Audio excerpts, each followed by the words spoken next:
June 19, 1944. 9:47 a.m. A Japanese torpedo bomber explodes in midair, not from a missile, not from flak, from 6.50 caliber rounds that entered the cockpit and detonated the fuel line in under half a second. The pilot never had time to scream. 40 seconds later, another one burns. Then another. Then 4 more simultaneously spiraling into the Philippine Sea like torches dropped from heaven. American pilots are not even breathing hard. By noon, 350 Japanese aircraft will be gone. 350. Pilots who trained for years, veterans of China. Veterans of the opening campaigns that terrorized the Pacific, gone in a single morning. American losses, 23 planes. The men who flew those Japanese aircraft were not cowards. They were not poorly equipped. They flew into something they had never encountered before, something their commanders had told them was impossible. A carrier fighter that was faster than them, more powerful than them, and virtually impossible to kill. The pilots who built that record did not come from elite academies. Many of them had been working in fields and factories 2 years earlier. The machine that carried them was not designed by a genius in isolation. It was designed by 4 men who started in a broken garage on Long Island with $16,875 and a philosophy so stubbornly simple that their competitors laughed at it. Build it strong. Make sure it brings the pilot home. This is not the story of the battle. This is the story of what came before it. The argument, the refusal, the late-night engineering sessions, the moment a factory foreman walked onto a carrier deck and asked a question no one had thought to ask. A question so obvious, it was almost insulting. And the answer to that question became the most lethal carrier aircraft in history. Before the Hellcat, there was the disaster, and the disaster had a name. December 7th, 1941. Pearl Harbor burns. The Pacific Fleet is broken at anchor, and within 6 months, American pilots are dying in a pattern so consistent and so brutal that Navy analysts begin treating it as a mathematical certainty. When a Wildcat meets a Zero in level flight, the Wildcat loses. Not sometimes. Almost always.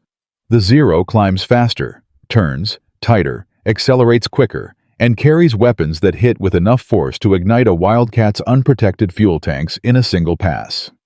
Japanese pilots call it the easy kill. American pilots call it Tuesday. The kill ratio in those early months is 12-1 in Japan's favor. 12 American aircraft for every Japanese one. The men dying are not amateurs. Lieutenant Edward O'Hare, already the Navy's first ace of the war. A Medal of Honor recipient who single-handedly attacked 9 Japanese bombers to protect the USS Lexington files combat reports that read like engineering indictments. The Wildcat is too slow. It climbs too poorly. It cannot chase a Zero upstairs and survive the attempt. It cannot match the Zero's turn radius. Without bleeding speed, it cannot afford to lose. The Wildcat is not helpless. Grumman built it with armor behind the pilot and self-sealing fuel tanks decisions that Japanese designers considered unnecessary weight. A Wildcat that gets hit sometimes flies home. A Zero that gets hit almost never does. Lieutenant Commander John Thack devises the Thack Weave, a 2-plane defensive maneuver that gives Wildcat pilots a fighting chance by refusing to play the Zero's game. Over Guadalcanal, from August 1942 to February 1943, Marine and Navy pilots grind through 6 months of brutal attrition and the kill ratio climbs to 7-1. It is an improvement. It is not a solution. 7 American losses for every 1 Japanese is still a war. America is losing in the air. Jake Swerbinius knows this before anyone puts a number to it. Leon Albert Swerbel, known universally as Jake, is not a pilot. He is not an engineer. He is a factory man born in Manhattan in 1898 to Latvian immigrants raised on Long Island. A former Marine who understands production floor supply chains and the human cost of sending men into combat with inadequate tools. While Grumman's engineers study the engineering problem, Swerbel studies the human one. He travels to carrier decks. He stands on flight lines in the Pacific heat and asks the men who fly Wildcats the same question over and over.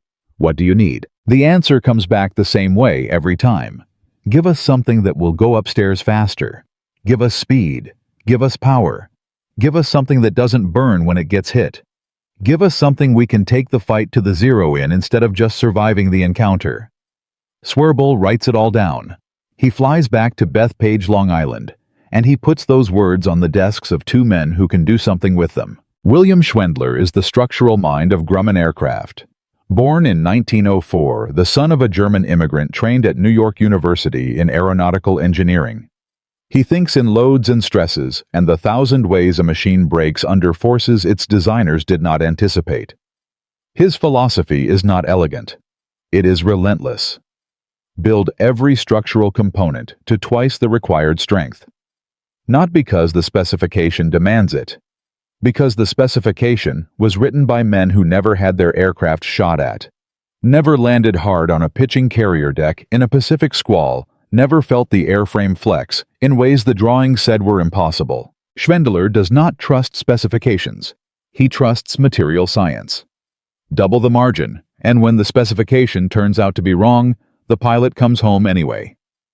Robert Hall is the aerodynamic conscience of the company.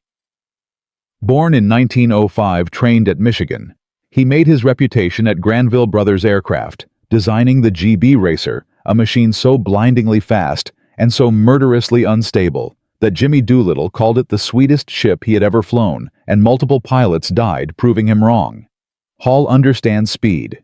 He also understands what happens when you chase it past the point of controllability. At Grumman since 1936, he serves as chief engineer and chief test pilot simultaneously. Every aircraft he designs, he flies first. If the machine can kill, he finds out before anyone else sits in the cockpit. On April 22, 1942, Butch O'Hare walks into the Grumman factory at Bethpage and sits down with Hall Schwendler and the engineering team. He is 27 years old and already has more combat experience against the Zero than almost any living American pilot. He does not come with generalizations. He comes with specifics. The Zero cannot dive at high speed without risking structural failure. Above 200 knots, its ailerons stiffen dramatically, making high-speed rolls nearly impossible. It cannot absorb hits. One incendiary round into the fuel system and it becomes a fireball. It trades every form of protection for agility, and the trade only works as long as nobody forces it into a fight where agility is irrelevant. O'Hare tells them what a Zero cannot survive. Hall and Schwendler start designing the machine that will deliver it. The specifications Grumman submits are dated February 24, 1941, 10 months before Pearl Harbor. The contract is signed June 30, 1941. The myth that persists in popular history is that the Hellcat was designed from a captured Zero, that American engineers recovered the Akutan Zero from an Aleutian island in June 1942, studied its secrets, and reverse-engineered a killer. The myth is dramatic. It is also false. The first Hellcat prototype flies on June 26, 1942. The Akutan Zero is not recovered until a month after that date and not tested in the air until late September. The Hellcat exists before any American engineer touches a captured Zero. It is built from pilot reports, from combat data, from Swearbull's conversations on carrier decks, from O'Hare sitting across a table from Hall and telling him exactly where the Zero bleeds. The captured aircraft does one thing for Grumman. It confirms what they already know. Bob Hall sits in the cockpit of the first prototype on June 26, 1942, and flies it for 25 minutes over Bethpage. He lands, and the engineers cluster around him. He tells them what it needs: more power. The R2600 engine, producing 1,700 horsepower, is replaced with the Pratt & Whitney R2800 double Wasp, producing 2,000.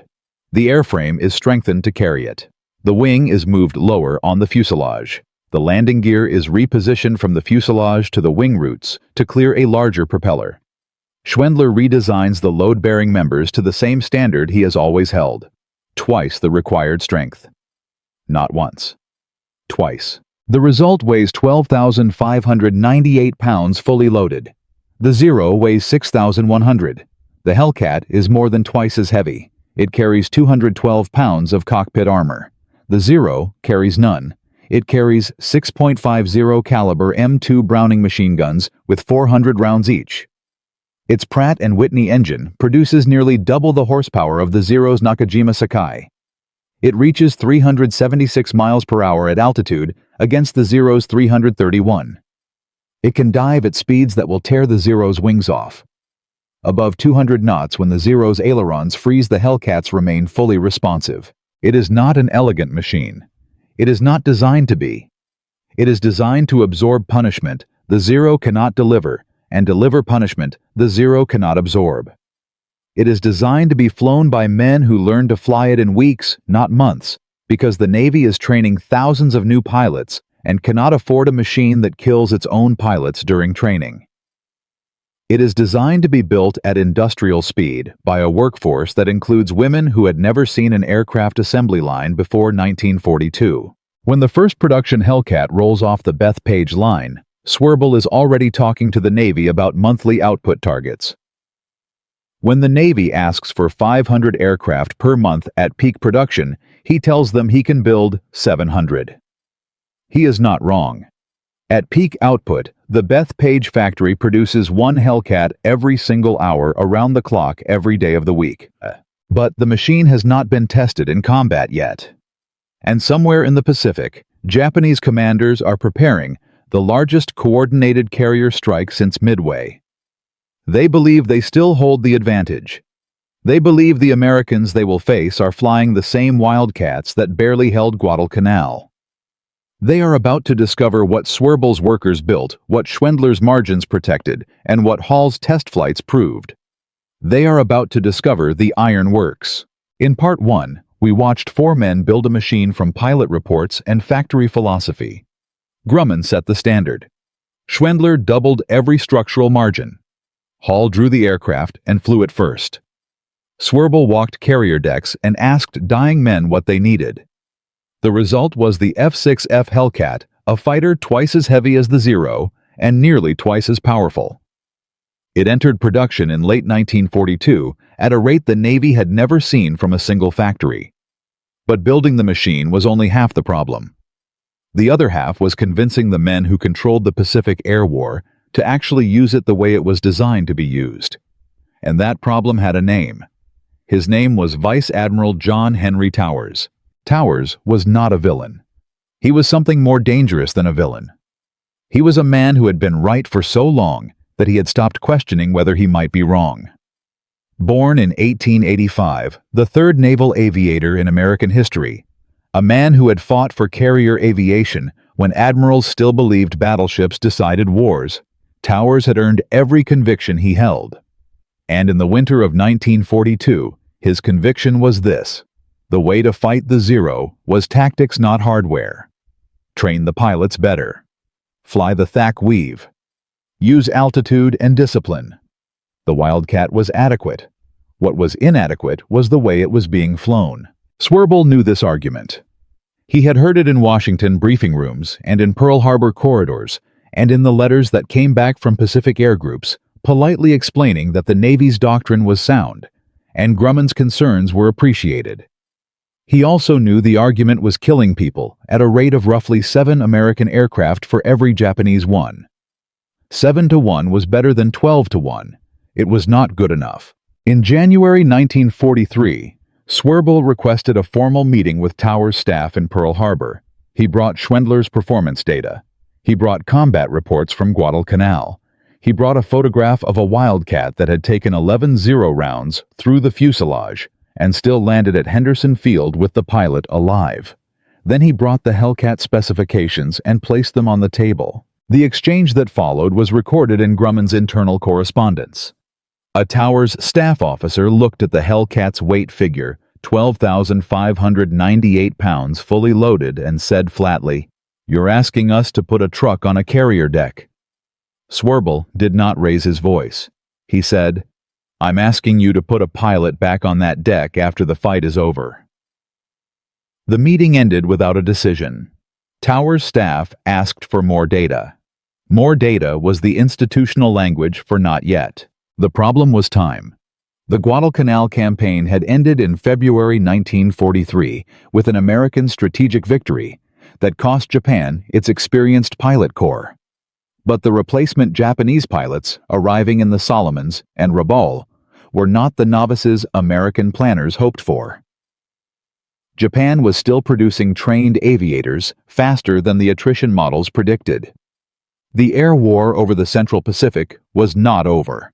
It was reorganizing, and American carrier air groups were still flying Wildcats. Swerble found his unexpected ally not in Washington and not in Pearl Harbor. He found him on the USS Essex, docked at Norfolk, Virginia in March 1943. Commander John Walton Arnold had commanded a Wildcat squadron over Guadalcanal for 4 months.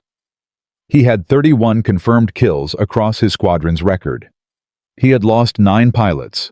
He had filed 7 separate combat reports recommending the immediate deployment of a heavier, faster fighter with superior climb rate.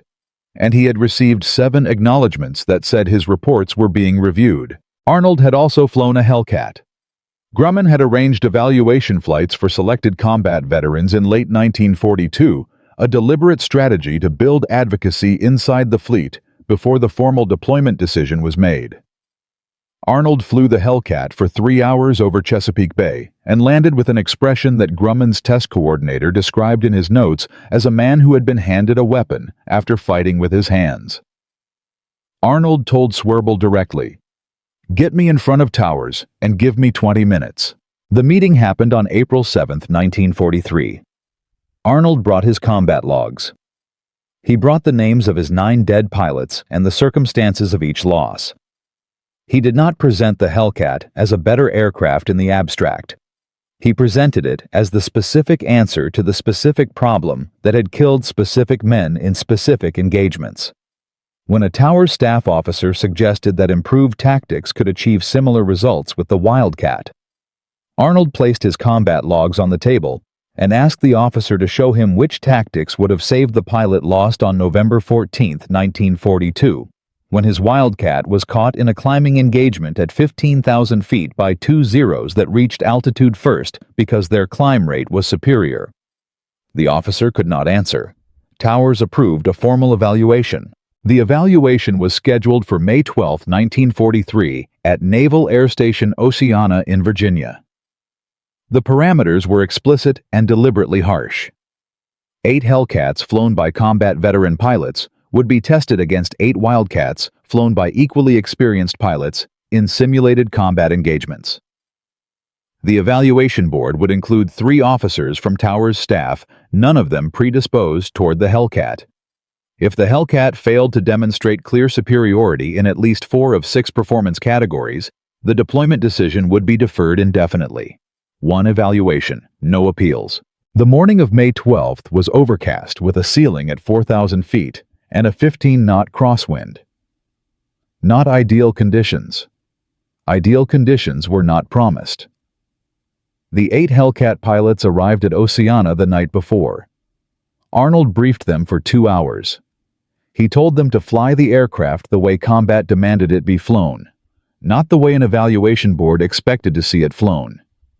Use the speed, use the dive. Do not attempt to outturn. The Hellcat does not win by turning. It wins by making the turning irrelevant. The Wildcat pilots were good. Several had combat experience. They knew the THAC weave. They knew how to use their aircraft's limits intelligently. In the first simulated engagement at 8,000 feet, a Wildcat section executed a textbook weave and forced a Hellcat into a defensive position. The evaluation board made notes. Then the Hellcat pilot did something unexpected. Instead of continuing the engagement at the Wildcat's preferred altitude, he pushed the nose down, accelerated to 310 knots, in a 20-second dive, pulled out below the cloud deck, and climbed back to engagement altitude in 45 seconds, using the R-2800's full 2,000 horsepower. The Wildcat could not follow the dive without overspeeding. It could not match the climb rate. When the Hellcat re-engaged from above, the engagement was effectively over in the first firing pass. The evaluation board watched this sequence 6 times across 6 different engagements. In 5 of the 6, the outcome was functionally identical. The Hellcat used energy advantage climb rate and superior dive speed to control the terms of the engagement. The Wildcat pilots could not deny it those terms without conceding altitude, and conceding altitude to a 2,000 horsepower fighter with 6.50 caliber guns was not a survivable tactic. The 6th engagement was the closest. A Wildcat pilot with exceptional instincts forced a turning fight at low altitude and held the Hellcat in a defensive position for nearly 90 seconds. Then the Hellcat pilot went vertical, climbed 800 feet in the time the Wildcat needed to complete its turn, and came back down on a firing solution that left no escape geometry available. The engagement ended. The evaluation board said nothing for several seconds. The numbers from the evaluation were submitted to Towers 3 days later. In head-to-head simulated combat, Hellcats achieved a kill-to-loss ratio of 9-to-1 against Wildcats flown by experienced pilots using best practice tactics. Climb rate improvement over the Wildcat was 39%. Maximum speed advantage at combat altitude was 47 miles per hour. Time to reach 20,000 feet was 4 minutes and 20 seconds against the Wildcat's 6 minutes and 40 seconds. The structural integrity data showed the Hellcat could sustain dive speeds that would exceed the Wildcat's design limits by 30%. Towers signed the full deployment authorization on May 19, 1943. Not a limited evaluation. Not a phased introduction. Full deployment to fleet carrier air groups beginning immediately. The order directed that Hellcats would replace Wildcats as the primary fighter on all fleet carriers by the end of the year. Swirbul received the authorization at Bethpage and immediately authorized a production increase to 600 aircraft per month. The deployment itself created a new category of problem. The pilots who had survived Guadalcanal in Wildcats did not automatically trust the machine that replaced them. Several senior pilots resisted the transition on principle. The Wildcat had kept them alive. The Wildcat's limitations were limitations they understood and had built survival strategies around. The Hellcat's capabilities were unfamiliar, and unfamiliar capabilities in combat are their own form of danger. Swirbul sent Grumman's field representatives to every carrier air group receiving Hellcats. The representatives did not lecture. They flew with the squadron pilots and demonstrated what the aircraft could do in conditions that replicated the combat situations those pilots had actually faced. Within 2 weeks of receiving Hellcats, squadron after squadron filed reports describing the same discovery. The aircraft did not require the defensive compromises that Wildcat tactics had demanded. The pilots did not need to survive the encounter. They could decide its outcome. In August 1943, the first Hellcat combat deployment occurred over Marcus Island. 30 Japanese fighters rose to meet the American strike. 12 were shot down. No Hellcats were lost. The after-action reports from Japanese Fighter Command reached Tokyo and were classified immediately. The intelligence officers who read them noted the same phrase appearing in multiple pilot accounts. They described an American fighter they had not encountered before. They described it as climbing faster than expected, firing heavier than expected, refusing to break off engagements the way Wildcats had broken off engagements. What nobody in Tokyo understood yet was that this was not a different tactic. This was a different machine entirely. And there were 600 of them coming off the Bethpage production line every single month with trained pilots to fly them and an enemy pilot force that was already beginning to run short of men who had seen real combat and survived it. The numbers were moving in one direction only. But the battle that would prove it beyond any argument had not happened yet. That battle required one more piece. It required Japan to commit its remaining carrier air power in a single decisive engagement, an engagement Japanese admirals were already planning, and an engagement American intelligence had already partially decoded. What neither side knew yet was that the Hellcat pilots rising to meet that Japanese strike would include men who had been farming and welding and working retail 18 months earlier. And what those men were about to do would end carrier aviation as Japan had practiced it permanently in a single morning. In parts 1 and 2, we watched Grumman build a machine from a philosophy and fight a bureaucracy to deploy it. 4 men on Long Island designed a fighter that weighed twice what the Zero weighed, carried twice the firepower, and survived punishment the Zero could not deliver. Jake Swearbull walked carrier decks to hear what dying pilots needed. Schwendler doubled every structural margin. Hall drew the aircraft and flew it first. Then Swearbull found Commander Arnold forced a formal evaluation at Oceana and proved in 9 simulated engagements what pilot reports had been saying for 18 months. The Hellcat was not a better Wildcat. It was a different category of weapon. Towers signed the deployment order in May 1943. By August, Hellcats were over Marcus Island. 12 Japanese fighters rose to meet them. 12 Japanese fighters did not come back. But Tokyo was paying attention, and what happened next changed everything. Japanese Naval Air Command received the Marcus Island after-action reports in September 1943 and immediately classified them. The reports described something that did not fit the intelligence picture that Japanese planners had built around American carrier aviation. The Americans were not flying defensively. They were not weaving. They were not buying time. They were climbing aggressively, controlling altitude, diving at speeds Japanese pilots could not safely follow, and bringing overwhelming firepower to the first firing pass. The behavior described a machine with a fundamentally different performance envelope than the Wildcat. Japanese intelligence concluded correctly that the Americans had introduced a new fighter type. They did not yet understand its production numbers. What Japanese planners understood by late 1943 was that their experienced pilot corps was effectively gone. Guadalcanal had consumed the veterans. Rabaul was consuming their replacements. The men rising to meet American strikes in the Solomons had fewer than 200 hours of flight time on average. American pilots arriving on Hellcats had 300 to 500 hours of training trained on aircraft that replicated combat conditions more accurately than anything Japan was producing. The Hellcat's forgiving flight characteristics meant that a pilot with 300 hours in training could fight it effectively in combat. The Zero punished inexperience. A Zero flown by a pilot with 200 hours who made a handling error in a high-speed engagement did not always come home. The gap between the two pilot forces was widening every month. Japanese Air Command responded by attempting to consolidate. They pulled remaining experienced pilots from dispersed units and concentrated them at Rabaul, creating a force of roughly 200 aircraft intended to defend the Central Solomons and attrite American carrier groups before the anticipated thrust into the Central Pacific. The plan required those 200 aircraft and their pilots to hold for 6 months. They lasted 11 weeks, over Rabaul.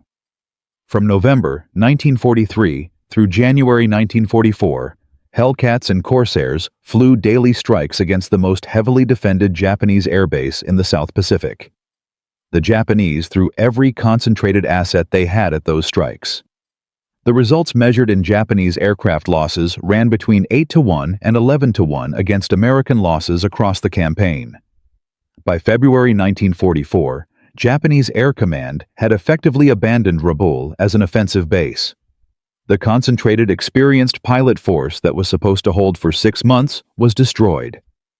Japan now had no strategic reserve of trained carrier aviators. The internal crisis at Grumman during this same period was quieter, but real. Scaling production from 300 aircraft per month to 600 had introduced quality variants that Schwendler's engineering team identified in January 1944. 17 Hellcats in fleet service showed early fatigue cracking in a fuselage frame member under the conditions of repeated arrested carrier landings. Schwendler pulled the production records, identified the batch, and issued an immediate modification order.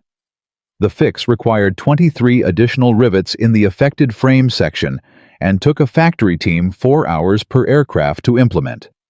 Every Hellcat in fleet service was inspected within 30 days. No aircraft were lost to the defect.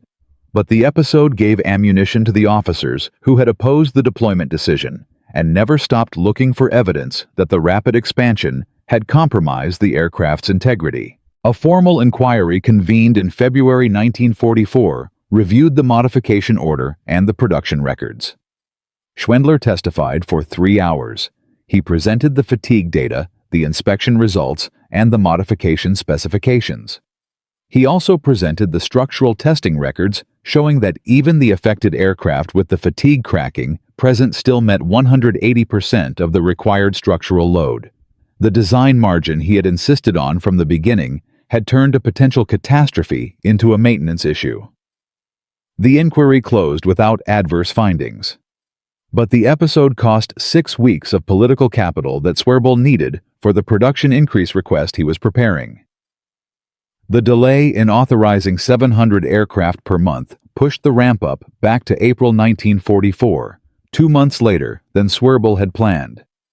2 months that in the arithmetic of a Pacific Air War consuming aircraft at industrial rates was not a trivial number. June 19, 1944, the Philippine Sea, 0930 hours. Japanese Admiral Jisaburo Ozawa launches the largest coordinated carrier strike of the Pacific War. 4 waves. 430 aircraft total. 9 carriers.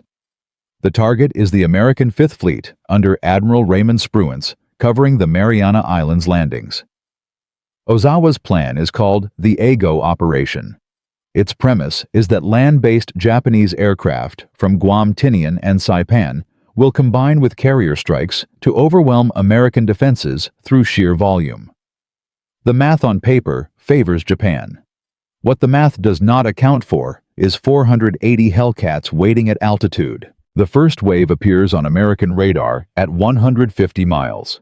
69 Japanese aircraft. Bombers, torpedo planes, fighter escorts. The fighter direction officers aboard American carriers begin vectoring Hellcat squadrons to intercept altitudes above 20,000 feet. The Hellcats climb.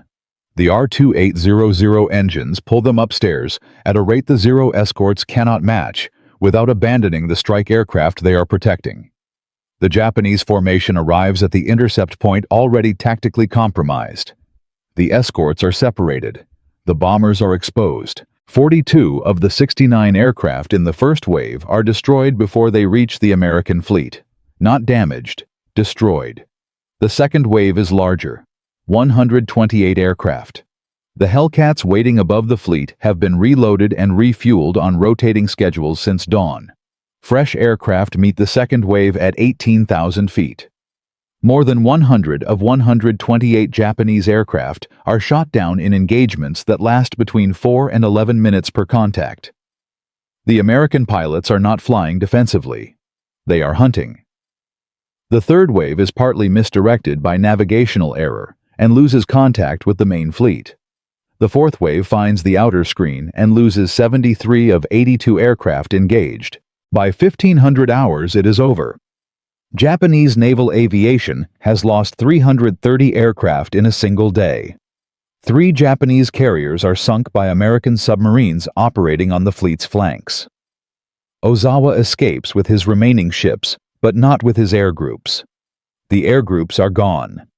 American losses for the entire day are 23 Hellcats in air-to-air combat and 6 aircraft to other causes.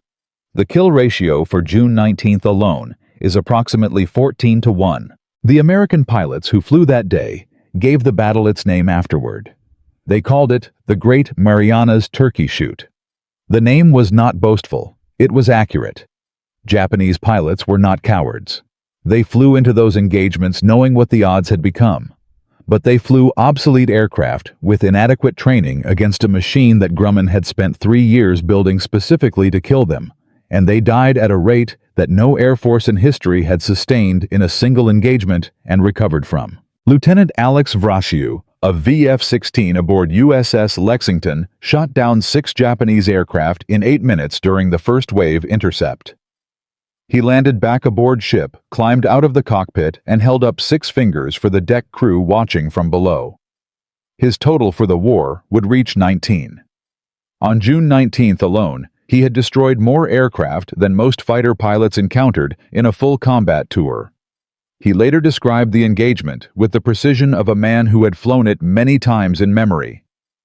The Japanese formation came in at altitude, he said. They were not maneuvering. They were trying to reach the fleet. We did not let them. Japanese Naval Air Command's after-action assessment of the Philippine Sea battle, recovered after the war, concluded that the engagement had ended Japan's ability to conduct offensive carrier operations. The assessment named the American fighter. It described the Hellcat's climb rate, its diving speed, its firepower, and its pilot survival rate as factors that exceeded Japanese planning assumptions at every parameter. The document recommended the development of a new fighter type to counter it. Japan never produced that fighter in meaningful numbers before the war ended. The battle's strategic consequences moved faster than its tactical ones. With Japanese carrier aviation destroyed, the Mariana Islands fell. With the Marianas fell, Japan's defensive perimeter. With the defensive perimeter gone, American B-29s had airfields within bombing range of the Japanese home islands. The air campaign against Japan's industrial base began. The strategic bombing that preceded the final campaigns of the Pacific War was made possible in a direct chain of causation by 480 Hellcats over the Philippine Sea on June 19, 1944. The numbers accumulated from that point with a momentum that required no further drama to be remarkable. By war's end, Hellcats were credited with 5,163 confirmed aerial victories against 270 losses in air-to-air combat, a kill ratio of 19-1. The aircraft accounted for 75% of all aerial victories recorded by the United States Navy in the Pacific. It produced 306 aces. The most decorated was Captain David McCampbell, who shot down 34 Japanese aircraft total and received the Medal of Honor, after destroying 9 in a single engagement on October 24, 1944, over Leyte Gulf, flying alongside a single wingman against a formation of 60. Secretary of the Navy James Forrestal said publicly that the name Grumman on a plane meant the same to the Navy that sterling meant on silver. Rear Admiral John McCain said Grumman had saved Guadalcanal. The Navy awarded Grumman the E Award for production efficiency 5 consecutive years. At peak output, Bethpage produced 1 Hellcat every single hour. But there is a final chapter to this story that the victory statistics do not fully contain. A chapter about what the 4 men who built the machine did after the war ended. About what Leroy Grumman watched his company build after the Hellcat. About the moment in 1969 when a machine assembled at Bethpage by the same workers who riveted Hellcat fuselages touched down in a place no manufactured object had ever reached.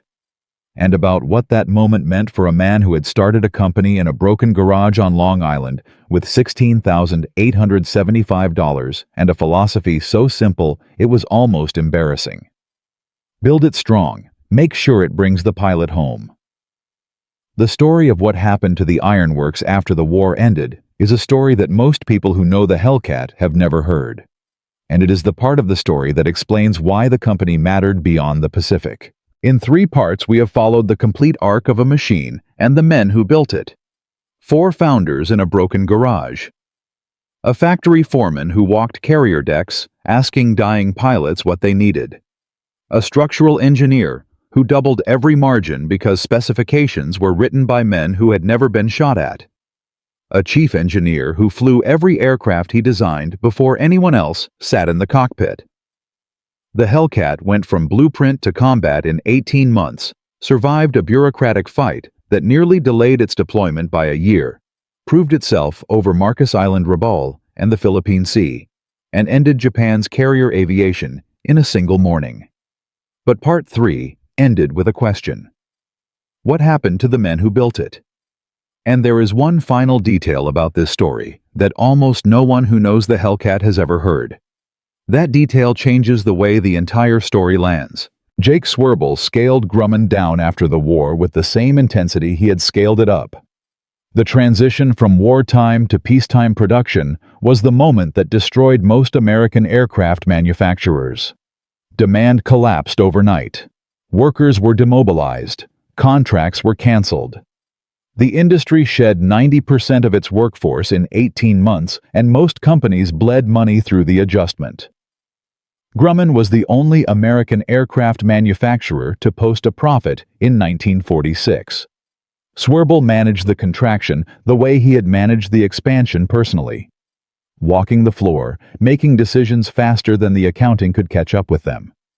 He did not let the company overcorrect. He cut what needed cutting and kept what needed keeping, and the company survived the peace the way its aircraft survived, combat through deliberate over-engineering of the margins. Swerbel died on June 28, 1960. He was 62 years old. Colon cancer. He had run Grumman's production operations for 3 decades. He had supervised the manufacture of more than 12,000 Hellcats, thousands of Wildcats and Avengers, and the early jet fighters that followed them. He did not live to see the company land men on the moon. The man who had asked dying Wildcat pilots what they needed and carried their words back to Bethpage and turned those words into the most lethal carrier aircraft in history died 9 years before Grumman's most famous product touched the lunar surface. That timing, if you sit with it for a moment, carries its own particular weight. William Schwendler continued leading Grumman's engineering after the war. He became executive vice president, then chairman of the board.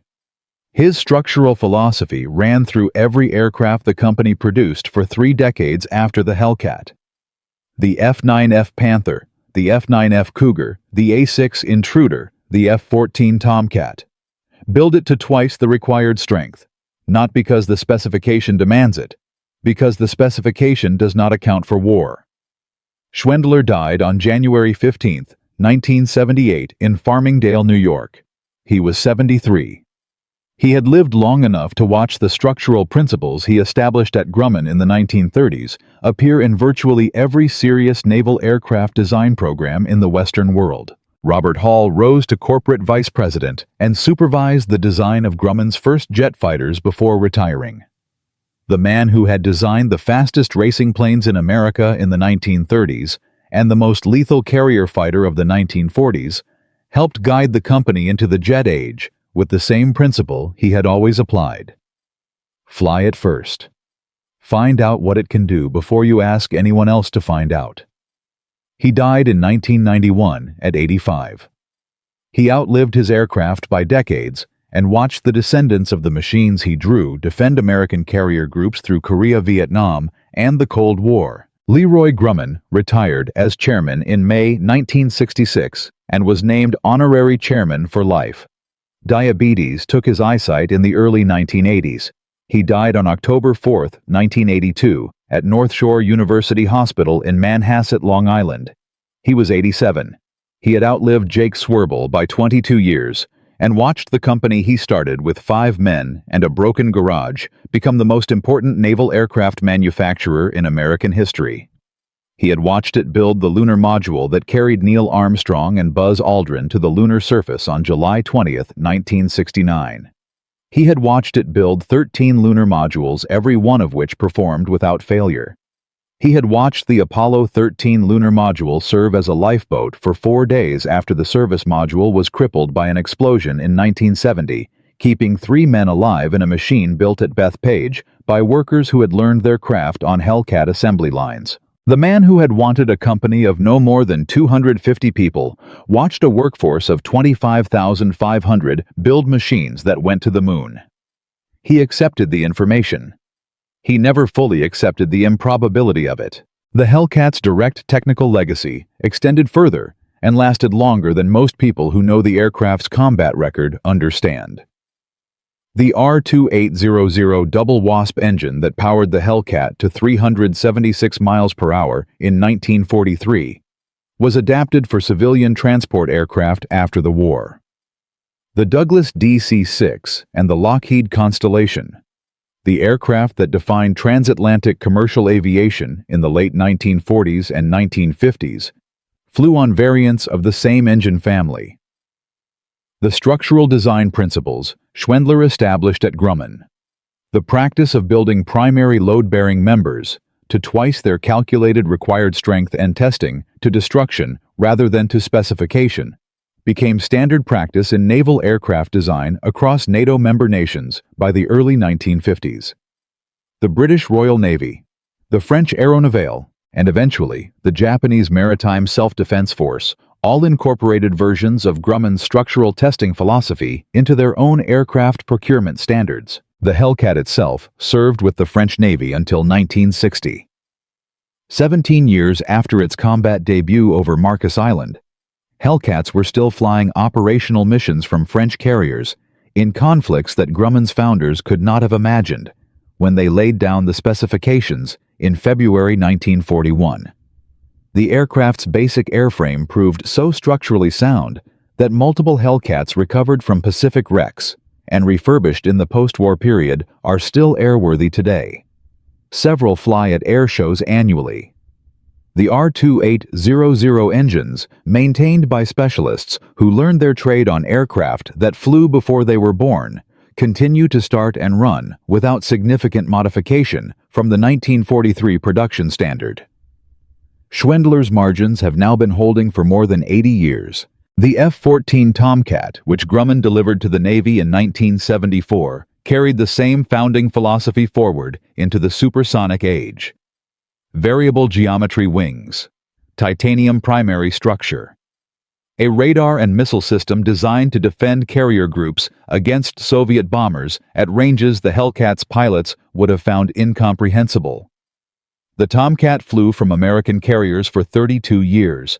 It was retired in 2006. The last Tomcat squadron stood down at Naval Air Station Oceana, the same facility where Commander Arnold had demonstrated the Hellcat's superiority over the Wildcat in 8 simulated engagements in May 1943. The circle, if you are looking for circles, is there. The lesson that the Hellcat story carries is not primarily about aviation. It is about the institutional resistance to solutions that contradict existing doctrine and the specific human conditions required to overcome that resistance. Jake Swerble did not overcome Tower's institutional skepticism by presenting superior data. He overcame it by finding a man with enough credibility inside the institution to translate the data into language the institution could accept. Commander Arnold had bled for the existing doctrine. He had lost 9 pilots flying it. His credibility was denominated in a currency the Navy understood. Without Arnold, the Hellcat deployment could have been delayed by months or years. With him, it happened in 6 weeks from formal evaluation to signed authorization. This pattern appears across the history of military innovation with enough consistency to qualify as a principle. The Wright brothers required a demonstration in front of the Army Signal Corps before the military took powered flight seriously. Frank Whittle patented the jet engine in 1930 and spent 11 years fighting RAF bureaucracy before a jet aircraft flew in British service. The proximity fuse, which dramatically increased the effectiveness of anti-aircraft guns and artillery, and is credited by some historians with doing more to change the balance of the Pacific Air War than any single weapon except the atomic bomb, was developed in secret by the Johns Hopkins Applied Physics Laboratory and kept classified for 2 years because the Navy was afraid that unexploded rounds containing the technology would fall into enemy hands. Every major military innovation of the Second World War has a Jake Swerble in it, someone who carried the idea from the people who conceived it to the people who controlled the resources. Someone who understood that the technical problem and the political problem required different solutions applied in the right sequence. Now here is the detail that most accounts of the Hellcat story omit entirely. The detail that changes the perspective on everything that came before it. When the Akutan Zero was recovered in August 1942 and transported to North Island Naval Air Station in San Diego, for evaluation, the test pilots assigned to fly it faced a machine that had already killed its original owner on a marshy Aleutian island. They flew it carefully, methodically, cataloging every performance characteristic against the data that Grumman's engineers had already compiled from pilot reports. The evaluation confirmed what Grumman already knew. The Zero's strengths were exactly where Wildcat pilots had described them. Its weaknesses were exactly where Butch O'Hare had told Hall and Schwendler they would be sitting across a table at Bethpage in April 1942. The captured Zero added nothing substantive to the Hellcat's design. It confirmed a design that already existed. But here is what the Akutan evaluation actually produced that mattered. The test pilots who flew the Zero, most of them having never encountered the aircraft before, described the experience of sitting in its cockpit with a consistency that appears in every evaluation report. The cockpit was comfortable. The controls were intuitive. The visibility was excellent. The aircraft responded precisely to inputs at low and medium speed. And it felt, in the words of one evaluation pilot whose report is held at the National Archives in College Park, Maryland, like an aircraft that trusted its pilot completely. That observation, buried in a technical evaluation document for 80 years, is the clearest articulation anyone ever produced of what made the Zero so dangerous and what made it so fragile. Horikoshi had built an aircraft that trusted its pilot completely. He had transferred all the responsibility for survival to the man in the cockpit. When that man was Saburo Sakai or Hiroyoshi Nishizawa, pilots with thousands of hours and years of combat experience, the trust was warranted. When that man was a 19-year-old replacement with 200 hours and no combat experience, the trust became a death sentence. Grumman built the opposite. The Hellcat trusted its pilot with nothing it could handle itself. The armor absorbed hits the pilot could not dodge. The structural margins survived maneuvers the pilot should not have attempted. The forgiving flight characteristics compensated for errors that would have been fatal in a less tolerant machine. Grumman did not build a fighter that depended on its pilot being extraordinary. It built a fighter that made ordinary pilots survivable and good pilots lethal. From a rented garage in Baldwin, New York, to 5,163 confirmed aerial victories and 75% of every kill the United States Navy recorded in the Pacific. From 5 men and $16,875 to a workforce of 25,500, building one aircraft every single hour at peak production. From a philosophy simple enough to write on a single line, build it strong. Make sure it brings the pilot home, to a machine that ended Japanese carrier aviation in a single morning over the Philippine Sea and shortened the Pacific War by a margin that historians continue to debate, but no one estimates at less than months. The Iron Works did not build the most elegant fighter of the Second World War. It did not build the fastest. It did not build the most technologically sophisticated. It built the one that brought the pilot home. And in a war decided by production rates and pilot survival and the arithmetic of attrition across 3 years and 10,000 miles of ocean, bringing the pilot home was the only thing that mattered. If you know a story like this one, a story about an idea that was called impossible by the people with the authority to stop it and survived anyway because someone refused to accept that answer, share it in the comments. These stories exist in every war, every industry, every institution that has ever faced a problem it did not yet have the courage to solve. Subscribe if you want to hear more of them. The next one is already waiting, and it begins like this one, with a problem everyone could see and a solution that only one person was willing to call obvious.